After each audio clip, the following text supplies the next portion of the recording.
bound so much by other factors like education, environment, and whatnot. So does this mean that our genes write our destiny? No, I would say no. But our destiny is actually still being written by our lifestyle. This means our choices that we make in life control our genes.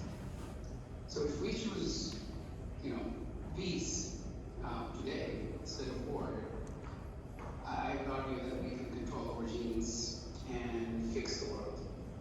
I mean, genes are not fixed, mind you, in a specific code like a program or like social programming, in any culture. But they actually change on a daily basis depending on our lifestyle. So by choosing peace, we can make the world, I would say, more suitable for the new generation and the old generation and the existing one. And to make the choice for peace, we need to realize two things. And I say this from my 30 years in the UN. I noticed in the UN, when dealing with all of the diplomats and the world leaders and all the discussions about war and peace in general, now I'm looking at the picture from the top of the forest. When I look at all that experience, I see people interpret peace in two ways. One is, I can call it scientific or STEM-based, and one is cultural. And by culture, I mean everything we have been taught in the last 10,000 years. So that includes our religions, that includes our traditions, our values. All of that I lump in one word as culture, because that's what we're taught. But science tells us a completely different story. And very few people know that. And it peeks its head sometimes in very special corners of the world, like the United Nations. You see it there. So before I talk about the slides that are in front of you, I want to first tell you those two different ways that people, including our leaders, decision makers, and the rest of the world, look at peace. And then I'll show you the slides. Yeah, thanks. Is that okay? Yeah, that's fine. You have about 16 minutes left. Okay, so I'll go quickly. Okay. Yeah. So basically, I'm going to talk about a theory called dissipative structures theory. This is a theory that was developed by a man named Ilya Romanovich Prigozhin in 1977. This is the year I was in high school. And he got the Nobel Prize for it because he discovered that the human organism is actually a dissipative structure that receives energy from the environment, processes it internally, and returns it back to the environment. Any disruption in this flow of energy from the environment through the human organism and back to the environment leads to illness, depression, fear, and then making bad decisions and ultimately war. So I started this theory because this is the scientific understanding of why humans become sick, become depressed, become fearful, and why they go to war. There's a dissonance of information. When your energy is blocked, you no longer think, correctly, in other words. And he said this whole process consists of 3 stages. So these 3 stages determine our behavior. And I learned it back in high school, and I have been refining it ever since. And I kid you not, I have treated so many illnesses, so many diseases, so many social problems that I faced and others that nobody faced by relying on this theory. And to this day, I apply it, and I just applied it recently in Egypt to help my mom with Alzheimer's. And she actually got better. She was stage 2. I was able to reduce her to stage 1 Alzheimer's, and I also improved my health based on this theory. So in the first stage, basically energy, the human organism, the human, draws energy from the environment through air, food, and water, heat, light, sounds, tactile sensations, even radiation. And then we process it internally, and that gives rise to our feelings, our emotions, our epiphanies, our likes and dislikes, and whether we will see the world as a kind, beautiful place or as a hostile, struggle from place. And in the second stage, the energy system that we are will use those feelings, these emotions, these intuitions, these themes, epiphanies, and turns them into action. And this action can be, like I said, it can be kind or it can be the opposite, based on what rises inside the person. So, of course, our education, our belief system, our past experience, our knowledge, our view of the world, positive or negative, our convictions, goodness will prevail, or pessimism will prevail. All of that affects the actions we make every day. But the minute we step outside of the house, whether we like it or not, whether we are aware of it or not, whatever we are thinking of, at that instant we step outside the house, we are interacting with the world and affecting the world. So you cannot blame the world on the others. It really goes back to the individual. I mean, the individual is always entangled with society. Society is made of individuals, yes, but now society has become more individualistic because of social media, science, and everything else. So where do we draw the balance is a decision that the person has to make. And this is the difference between psychology and sociology. Sociology is the science of life different. Psychology is the science of the person itself. And the two have to become in balance. Now they are out of balance. So this is the second stage. And the third stage of this flow is where we return that energy. Like I said, you step outside of the house, you are immediately going to give that energy that you're carrying inside to the world, and the world will be affected by you. So if you understand your behavior as such, then you can try to find ways to look at yourself again and think about, okay, how am I going to make myself more peaceful? So the essence of peace and war, according to this theory, is basically a system that we carry inside us, where energy flows through us. And if the energy is blocked somewhere, then the war tips towards the war, and struggle, and vice versa. So this is basically the scientific way. Now let's look at the cultural way. And if you can go to the second image, under number one, there's an image there. It's basically about a man and a woman. And for me, that image describes the cultural way of what life is.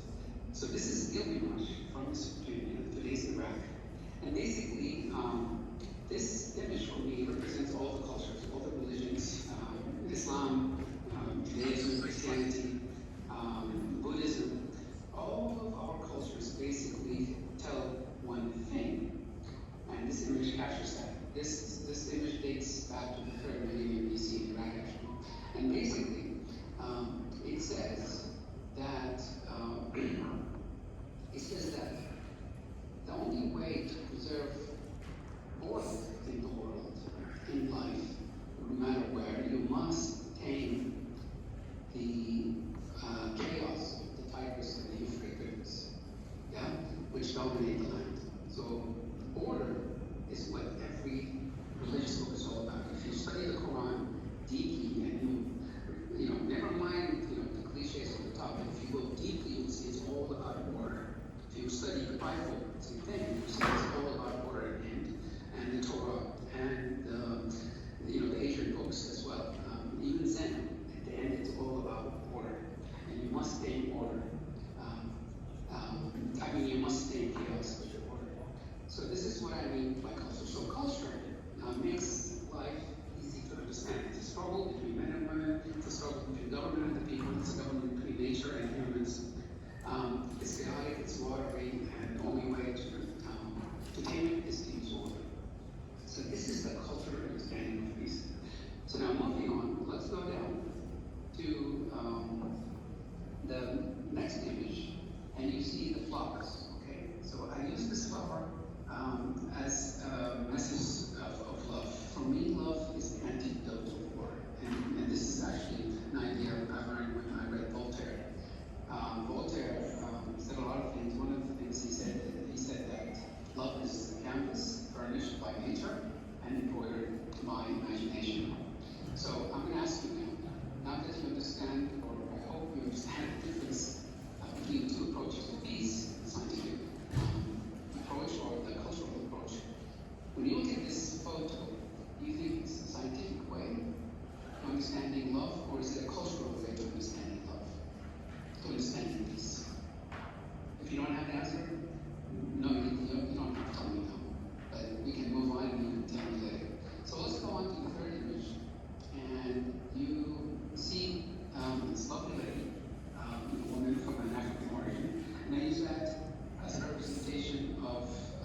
struggles of humanity due to destruction and the energy flow through the body, where culture says no, it's about the watery chaos that needs to be taken in water. So folk for me fits in between, somewhere in between, and we basically make the world better by understanding this relationship and then put wokeness inside of it. So let's move on. Let's go to the fourth image. The fourth image is about my lovely little niece, Lauren. She's 5 years old. She's half English and half Saudi. She has 2 passports. Her dress is typically cultural Saudi from the desert, the Golan Desert. If you've seen the movie, Frank Herbert's movie, you'll notice women dressed like her. She's dressed like them. And this photo you see in front of you was actually taken on the 22nd of February, just last 2 months ago. The event was the celebration of Saudi Arabia's Foundation Day. And she dressed like that, and she wanted to send a message of love to the world from Saudi Arabia. And so she sent me those photos in her pocket. I shared them with you. She sent me a video with a nice message. Lovely girl, fluent in Arabic and English, incredible girl. So for me, when I looked at that photo, I saw, wow, children are so positive. They don't have any of that baggage that we adults have. And when you look closer at the beach, for example, if you walk down the beach, you see kids building sandcastles, and they destroy them and move on and play like nothing happened. And that reminded me of the passing sandstorms in the desert. I go to the desert a lot. There's a couple of images there that I did not talk about. But in the desert, you notice that your footprints, the minute you move beyond them, they disappear, like nothing happened. You don't leave a print on earth. The wind comes and blows it, and the sand just takes everything away. So that, to me, is the essence of life. Nothing is left of us, of our prints, of our struggles, of our wars. The only thing that is left, basically, is what we think we are made of, humanity. Love and peace and humanity. That's the only thing that we can actually hang on to. So for me, Lauren's photo tells me that. In a way, she's reminding us adults, to not forget that. And then I linked that basically to what we're teaching kids. We teach kids many things about health, like take care of your teeth, right? But we don't teach them what the UN conference in Cairo in 1994 tried to basically persuade the world to teach the children. What did that conference, the ICPD, the International Conference on Population Development, they said some very interesting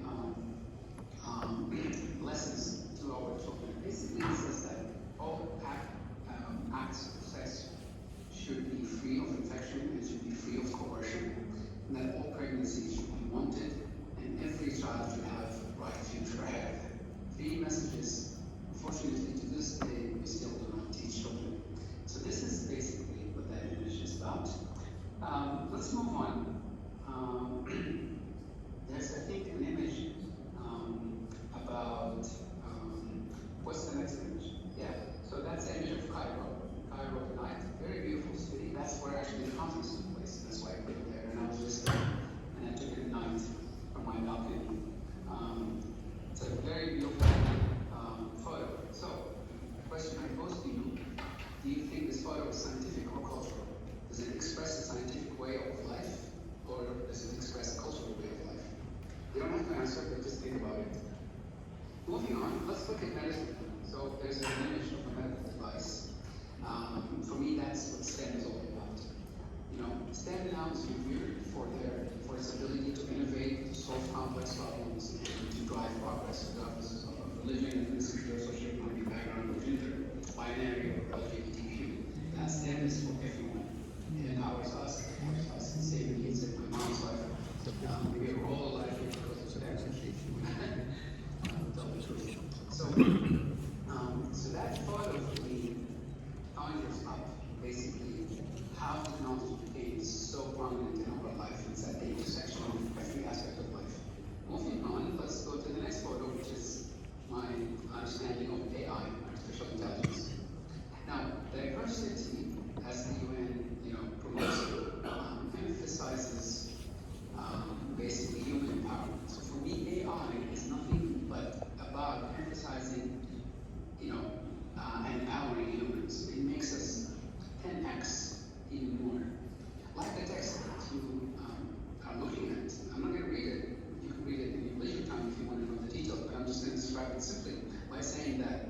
The text you see in front of you is actually AI edited. I wrote it, but then I sent it to an AI platform and it came back with what you see in front of you. It's way more powerful than what I started out with. And so this is what AI, it empowers us, yeah? And the discussion today about the scenarios, the desirable scenarios, but also the ones that raise concern, are really about how will AI fit in the new world. It can revolutionize healthcare, yes. It can optimize traffic flows. It can make better management, help us manage better the ecosystem, reduce pollution, and so many other wonderful things. But it can also reduce employment and empower weapons to make them more lethal, and can also manipulate social media. So AI in balance is about pros and cons, and requires us to look at it carefully, yeah, from an ethical perspective and a societal perspective, to look at their implications. So moving on, let's go to the second image, and the pivot to Asia. This is a very important image of the world today, yeah? All of the energy that we talk about, human energy and every other energy that makes life possible, comes from the Middle East, comes actually from my country, mostly. And my country now is pivoting to Asia, but pivot to Asia started by America, and then the world followed. So, is the pivot to Asia scientific or cultural? Don't answer, just think about it. I would say both, because Arab countries, led by Saudi Arabia today, I would argue, are increasingly looking to Asia, especially China and Japan, for strategic partnerships, yeah, in vital areas like energy, infrastructure, technology, all areas that really improve the quality of life for millions of people. They're not looking at anything else. They're not looking to waste things on vanity projects. No, they're looking at three things only: energy, infrastructure, technology. That's where you generate a better life for people. Mount talking to me. I didn't want anything. So this is what these images are about. And if you scroll down, there's a photo of me actually with the Chinese ambassador and a colleague of mine who's also Sama, from where I used to work for the Ministry of Foreign Affairs in Riyadh. That was taken actually in 1990. That's the year I graduated, got a job, and that's when basically America became the unipolar power. Of course, it was stretched until like 2017, and now the world is starting to look more multipolar, and the future is still uncertain. But anyway, that photo has a lot of meaning attached to it. So moving on, let's go to the 8th image. And by the way, if you have any questions, please, you can talk to me or stop me. So I'm just going to look at the 8th image, and I'll stop there because of the time. I will not go through the whole paper. There's a lot of more images, but we can do that later. So the 8th image is of what remains of the Roman Catholic Church in Old Gaza. Why do I bring it here?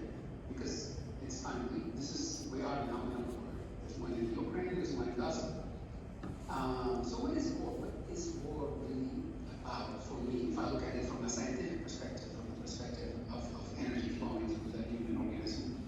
Well, if you look at it that way, you will see that wars, especially wars of genocide, which is basically about pushing people out of a piece of land and replacing them with other people, are, as old as the Middle East. They've been raging for the last 10,000 years, non-stop.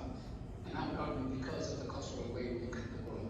We look at it from the eyes of Gilgamesh, of Mesopotamia. He said, the world is chaotic, you must purge it and stop it with order.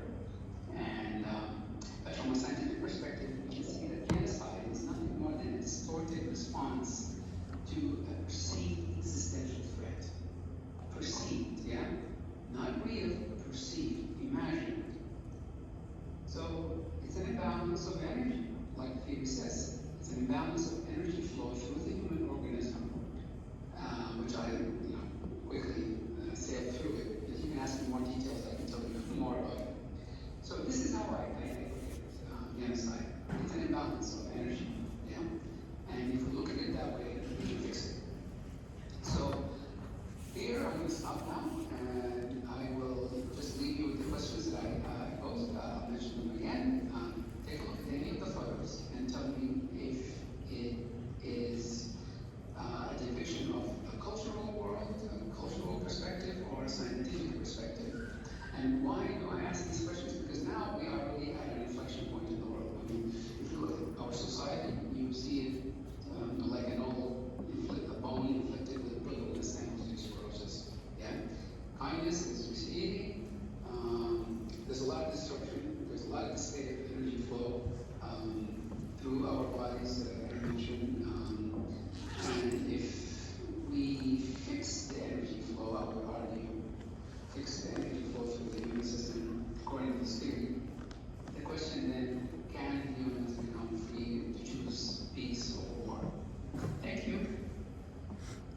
you very much, Osama. We feel like you're here. Your pictures have been on the wall through the conference. And I particularly like the sandcastle and also your dear niece, Laurie's pictures. Any question or comment? Thank you, Harold. Yes, please ask some questions because all the details are in all. I mean, all the devil is in the details. So ask me questions so we can tease out the devil. Yeah. And give our love to Mom and to Lauren as well. It's anyway, Yeah. She says thank you. Yeah. And may you have peace in your life, she says. Thank you. Who would like to make some reflections or comments? Thanks.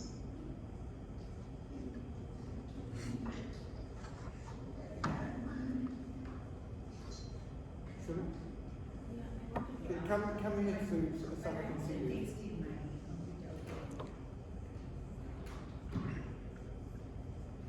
Yes,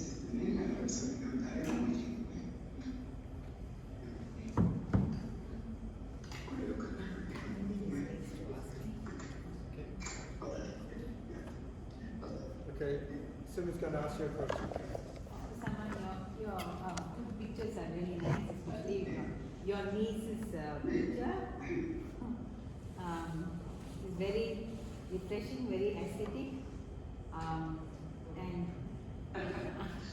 and very cultural. Now I'm looking at your text which you have written. This distinction reflects a broader difference in how people navigate reality, with some relying more on religious values as a rule of thumb in the face of anxiety. I agree with you completely on this because I think though we gain a lot from religious values, at the same time there is a certain anxiety that is associated with it, while others prefer scientific sensibility. Now, this is something that's happening, and I think it's a kind of a bipolar thing that is within us. I'm just thinking whether, without this, what about our oneness with the environment? Will that give us much more understanding about ourselves rather than break it up into religious values and scientific sensibility? This is my question. Wow, that's a very deep question. Thank you so much, Suma. Okay, you know, there's a top level answer and there's a bottom up answer. And being a UN officer, we always tend to think that way. I look at everything from top down and bottom up. Like the SDGs, it's both, it's top down and bottom up. So to answer your question from top down, yes, we are one with nature because we are nature. You know, everything else is nature. The rocks are part of nature, the trees are part of nature. We also are part of nature. But the bottom up perspective says something different. It says, while we are nature, and the rocks are nature, our rock is a closed system. It does not absorb energy and release it to nature. We need to absorb and we release it. We must release it.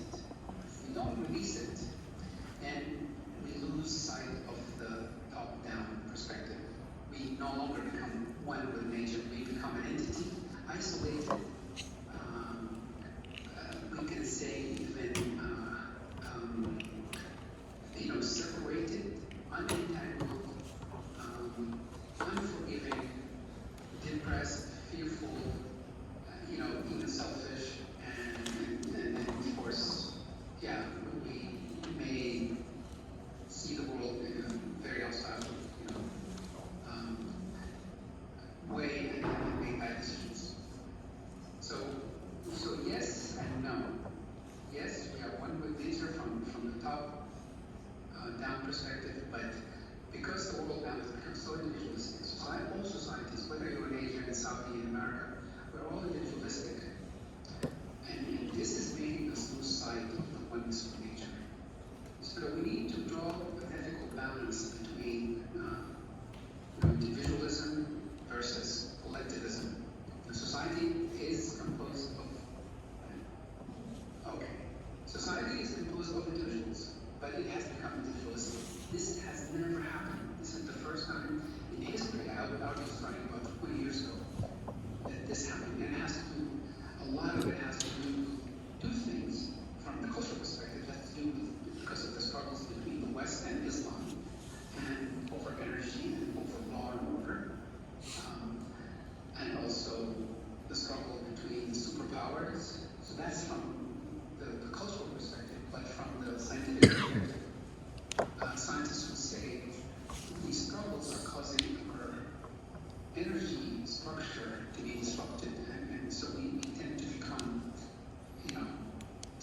separated, thinking unentangled and individualistic and isolated.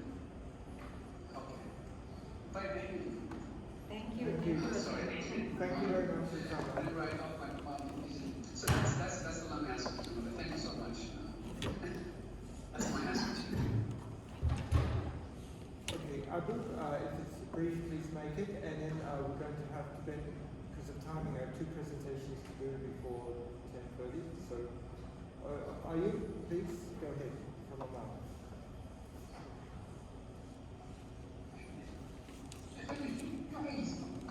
Are you?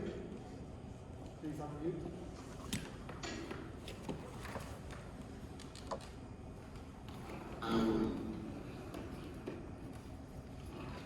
You can hear me now. Yes, we can hear you now. Yeah. Thank you. It's a very interesting question and a very interesting answer. I would like to express the idea of being part of nature and at the same time being alert and conscious of nature. And that is an idea of anthropocentrism versus like ecocentrism, if you wish, or biocentrism, if you wish. So it's important to realize the fact that we should not impose our ethics and convictions on nature, because nature has its own essence, it has its own value per se, so we should respect that. That's the first point. The second point is, I wonder where Islam fits in this discussion. It's not a matter of Islam versus the others. It's the idea of being a part of the global community versus nature. So that's the point I would like to stress on. Thank you. Thank you, Ayo.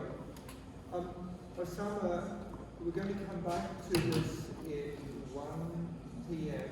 if you can be here in just 3 hours and 15 minutes from now. And of course, everyone. Thank you so much, Osama, because I think you generated many more questions. Yeah. I'll move around. Thank you. At 1 p.m. Okay. And thank you, Dr. Yu, for that question. Actually, I totally agree with you. And I'd love to come back and tell you some more about it. Thank you. So next I'd like to invite Dolma to make a presentation. We have 2 presentations before we go to church at 10:30.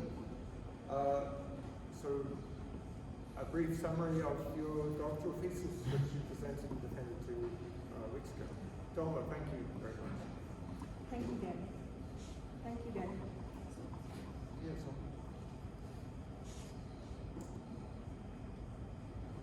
Thank you, Daryl. And hello, everyone. Good morning. My name is Dr. Lama.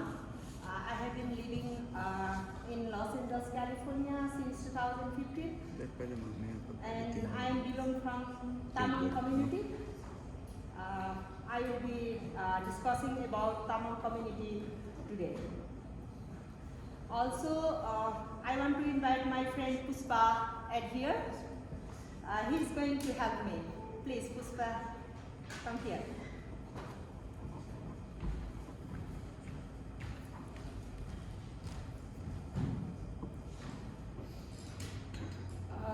The topic of my presentation is breaking culture, silence, and Tamang women's reproductive health condition.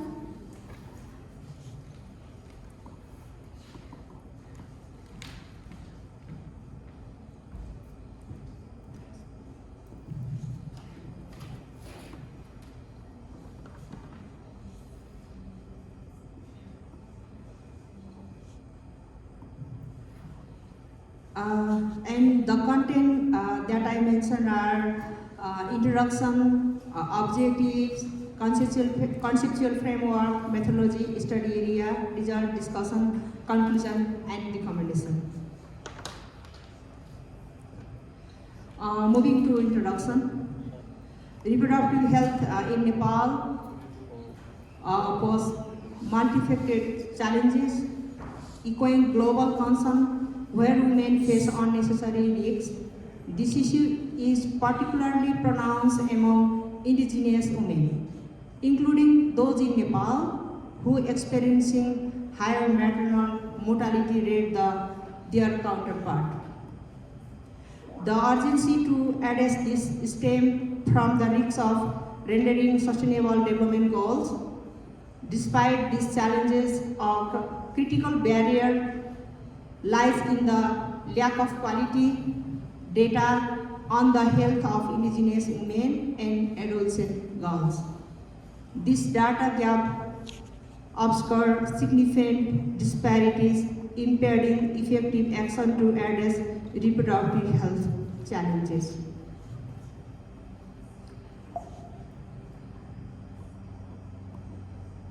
Nepal has responded legislatively with the Safe Motherhood and Reproductive Health Right Act ratified in 2018. The Act expands abortion right, emphasizing consent and extending gestational limits under specific circumstances. Reproductive health defined as a state of complete physical, mental, and social well-being involves the capability to have a satisfying and safe sex life with the freedom to decide on reproduction.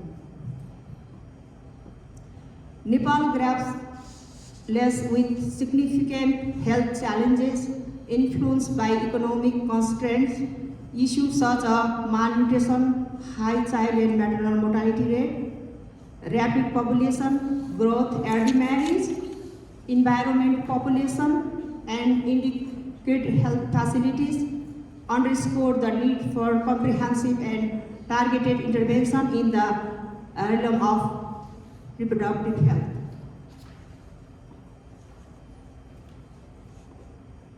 Moving to objectives, the present study will elaborate the ethical, culture, and health challenges related to reproductive desire in a selected community of people in their transition from living in a low-middle income country and living in a high-income country. The study also intends to investigate the situation facing different groups, including Tamang, Brahman, Chetri, and Gurung and other women with regards to exercise of their reproductive rights, what issues affect their reproductive health, and what remedies can be suggested to improve the situation. Conceptual framework. Enable environment and institution, IB community, policy producer national and international, governance local and national, extraneous and related challenges.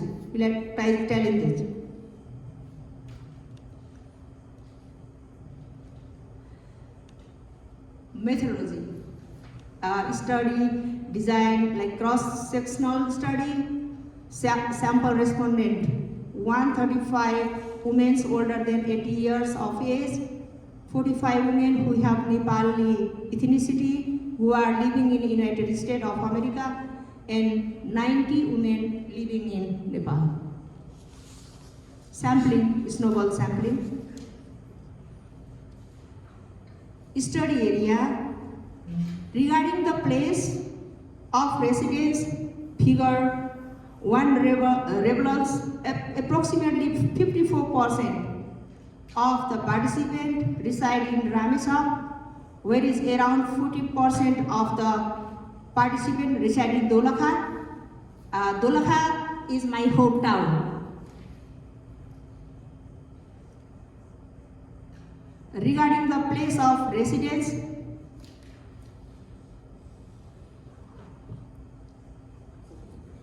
study areas, some photo is here.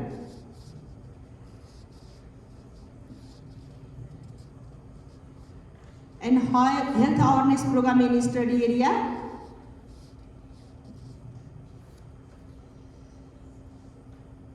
And result, descriptive statistics, age of the respondent, then here is the occupation basis, housewife 15, business 14, teacher 10, student 5, nurse 4, farming 3, police 2, development sector 2, unemployment 1, office helper 1, labor 1, activist 1.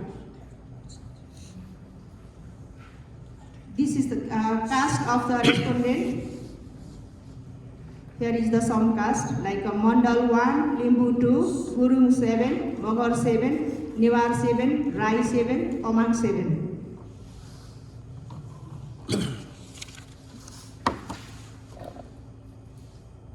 Monthly income in RS, like Nepali rupees, like 15,000 or below 14, 15,001 to 25,030, 25,000 and above 15.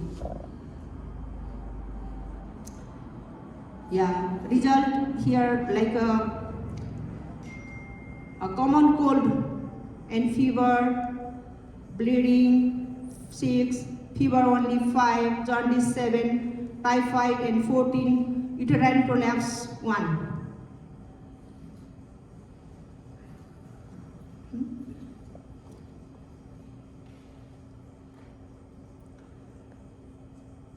Yeah, this is, you can see in table,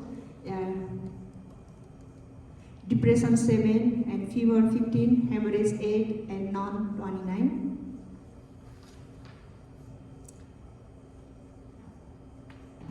Another slide you can see here,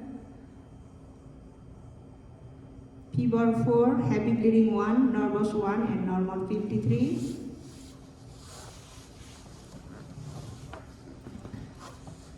And here is school and college 17, neighbors 5, health post 28, peers audio visual aids 9.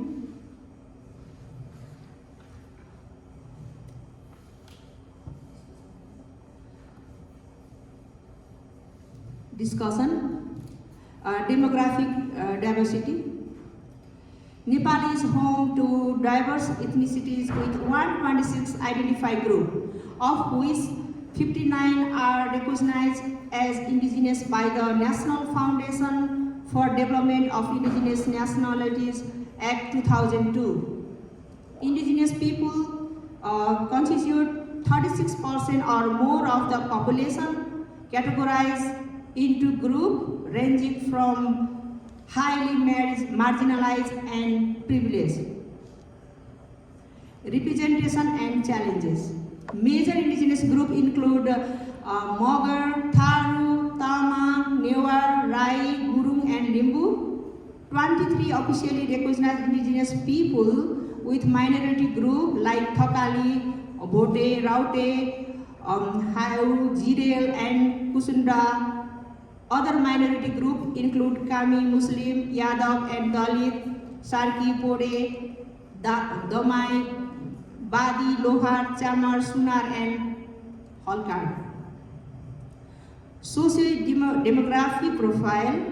Study participants women's 15 to 49 age range reflect the larger population with a major belonging to Tamang and other indigenous groups.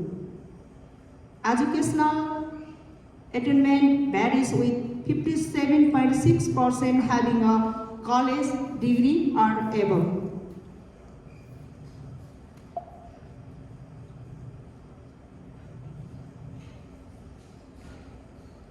Indigenous rights and challenges. Despite being a significant part of the population, indigenous people face discrimination and marginalization. Constitutional denial of collective rights and identity-based federalism pose challenges. Employment patterns. Work distribution in the sample population includes housewives 25.4%, business 23.7%, teaching 16.9%, and student 8.5%. Educational disparities.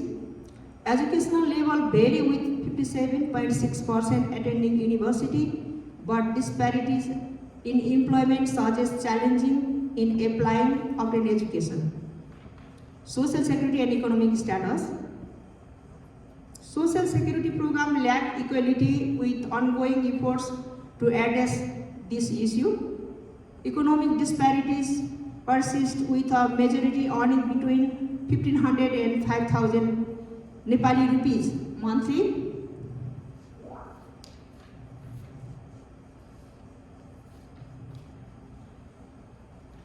Disease and reproductive health. Indigenous group in South Asia face lower health indicators and higher mortality despite regional improvements. Limited research on non-communicable disease in indigenous communities. Higher prevalence of hepatitis B up to 38% among indigenous communities in Nepal. Community health profile. Common health issue in Dolakha and Ramechhap: cold fever, bleeding, jaundice, typhoid, uterine prolapse, hypertension identified as a risk factor, prevalence of 23.8%. Reproductive health challenges: high incidence of uterine fibroids, endometriosis, gynecological cancer, interstitial cyst, PCOS, sexual violence, and uterine prolapse. Limited access to maternal health service, high maternal mortality rate, 239 deaths per 1 lakh live births.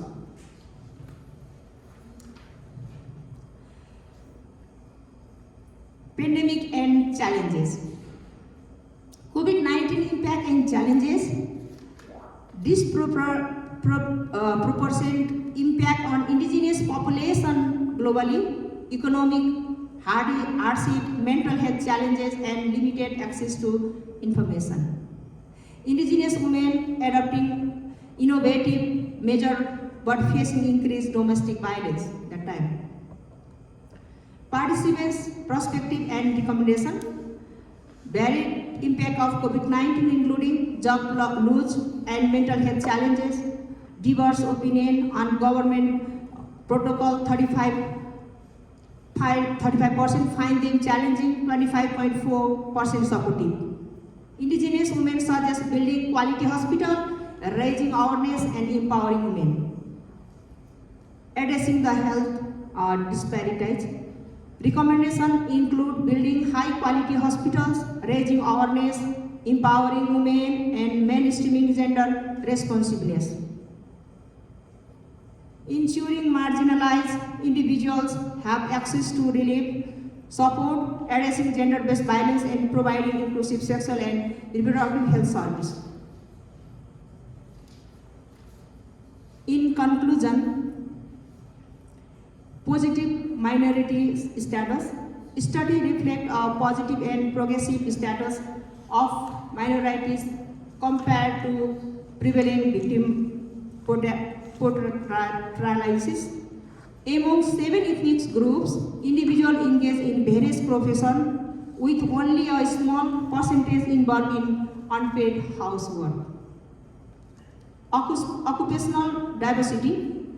Unpaid housewives constitute 25.4%, while others are active in education and profession. Only 1.7% reported unemployment, showcasing overall economic activities. And healthcare disparities.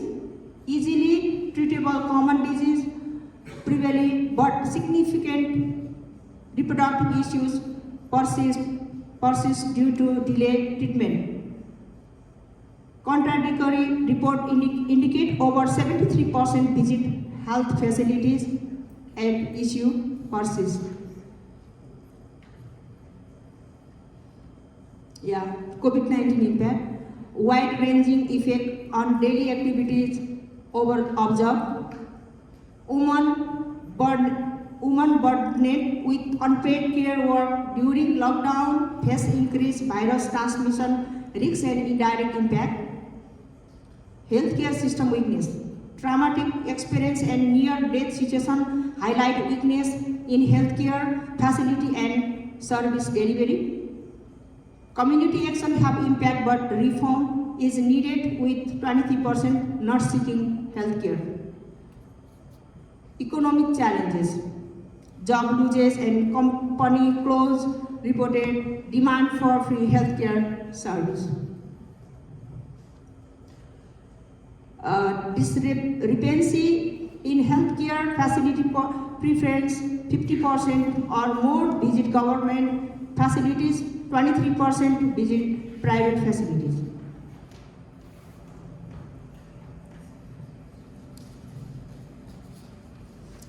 Recommendation. Based on the findings, the following recommendations are made to improve the well-being and healthcare outcome of the population under study. Improve healthcare accessibility and awareness. Develop and implement method to increase access to healthcare facilities for the 23% individually who do not currently seek or receive adequate care. This can involve targeted outreach program, public awareness campaign, and tracking hurdles including affordability, transportation, and cultural sensitivities. Improve reproductive health care service. Make comprehensive reproductive health care service, particularly for women, are top priorities. This involves providing timely and economically access to reproductive health treatment, addressing common reproductive concerns among the women, and closing the gap between reported health facility visit and actual treatment received. Improve community level response. Expand on the good impact of community initiatives during the COVID-19 epidemic by engaging and enabling communities to assist one another. This can include education, community health worker, improving community-based support network, and building collaboration between healthcare facilities and community organizations to ensure that persons in need receive adequate assistance, support, and care. Address economic and livelihood challenges. Recognize the pandemic's economic impact on individuals and families and implement comprehensive assistance service. These initiatives should strive to reduce employment and business losses, provide financial help, and promote income-generating activities, especially for women who experience increasing time poverty as a result of unpaid care duties. Capturing some few picture that is here is we have a Tamang Society of Los Angeles organization here, and then we do so many activities, our cultural activities. That time that was there. Thank you, Dr. Thank you. Thank you, everyone. We have time for one or two questions? Yeah, Yes? any question? You go ahead. Yeah. Thank you, Dolma ji. Great to see here. Our country, Tamang community as a backward community, yeah. And the state doing the many things now. Their standard of living also. What should be what should be done to make this community even strong? My one question. And it is a great achievement for the Tamang community to achieve successful so far. Salute Dolma Lama. Yeah. Okay. Thank you, Manoj. What it should be done to make this community even stronger? So I'm just assisting Dolma for her presentation. So thank you, Manoj. So, as you know that we have different ethnic groups, so many ethnic groups, underprivileged group and deprived groups from the basic needs and all those things that we cannot even imagine. And you know, we have witnessed so many disparities and discrepancies in our culture and society. Government system is not fair enough to handle all those things. So we should, as Dolma's presentation, in conclusion, we should improve our education system, our healthcare system, you know, and improve their livelihood through different economic activities, and the most and foremost thing to improve any livelihoods is to give them proper education and good health service, and which government is slowly, but they are working to provide such facility in Nepal as well. Thanks. Thank you. Thank you very much. Thank you everyone. Thank you. Thank you, Dolma, and we congratulate you. You made your longer defense 2 weeks ago. So we're going to have a creative action plan that emerged from this workshop.